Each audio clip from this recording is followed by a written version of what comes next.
Wah, akhir-akhir ini cuaca menjadi semakin panas. Banyak media membahas tentang pemanasan global. Di posting yang aku buat ini terdapat beberapa hal yang menjadi penyebab pemanasan global, akibat, dan solusi. Penyebab utama gas rumah kaca menimbulkan akibat buruk pada bumi kita. Cuaca sering berubah-ubah, kurangnya lahan resapan air, dan kebakaran hutan. Aku ingat ada beberapa majalah kuak yang membahas tentang ulah manusia terhadap bumi dan bagaimana mengolah sampah, yaitu edisi 20. Bahan bakar fosil menyebabkan polusi dan efek gas rumah kaca. Edisi 17. Akibat ulah manusia menebang pohon, cuaca menjadi semakin panas. Edisi 6. Sampah-sampah bisa dimanfaatkan dengan daur ulang. Aku tertarik dengan ajakan Viron untuk mendaur ulang sampah. Nanti aku akan melakukan kegiatan ini. Aku ingat di buku ini bumi menjadi semakin panas karena melepaskan panas lebih lambat karena banyaknya gas rumah kaca di atmosfer. Gas rumah kaca ini berasal dari hewan dan kotoran, dan itu menghasilkan gas metana dan sulfur.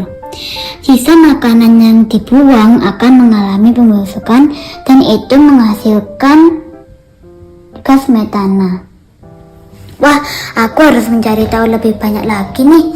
Aku akan bertanya kepada mama, guruku tentang proses perjalanan makanan dan pengaruhnya terhadap pemanasan global. Pertanyaan utama, bagaimana pengaruh perjalanan rantai makanan terhadap pemanasan global? Lalu kita harus mencari tahu jawaban pertanyaan berikut untuk membuka wawasan kita. Apakah makanan kita mempengaruhi langsung pemanasan global? Apa saja proses rantai makanan, dampak positif dan negatifnya? Siapa bertanggung jawab pada lingkungan? Bagaimana cara mengurangi dampak negatif?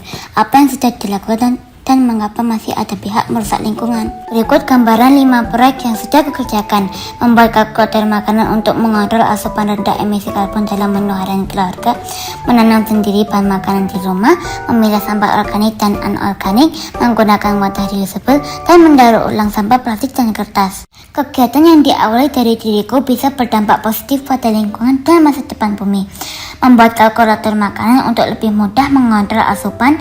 Dari hasil pengamatan 3 hari bisa menurunkan emisi karbon sebanyak 45%. Menanam sendiri bahan makanan bisa mengurangi polusi udara dan emisi gas nitrogen dioksida dari pupuk. Memilah sampah organik dan anorganik bisa memudahkan pengolahan sampah tidak terurai. Menggunakan wadah reusable bisa mengurangi sampah plastik dan polusi lingkungan saat pengolahan limbah. Mendaur ulang sampah plastik dan kertas bisa mengurangi jumlah sampah yang harus didaur ulang dan menjadikan 100% barang berguna. Proses perjalanan makanan bisa berdampak negatif pada lingkungan dan pemanasan global. Ini sangat membahayakan keberlangsungan masa depan bumi kita. Jadi sudah seharusnya kita melakukan awalan kecil dari diri sendiri. Aku akan mengajak semua teman sekolahku agar mereka ikut serta. Ayo kita bersama-sama saling menjaga masa depan bumi kita.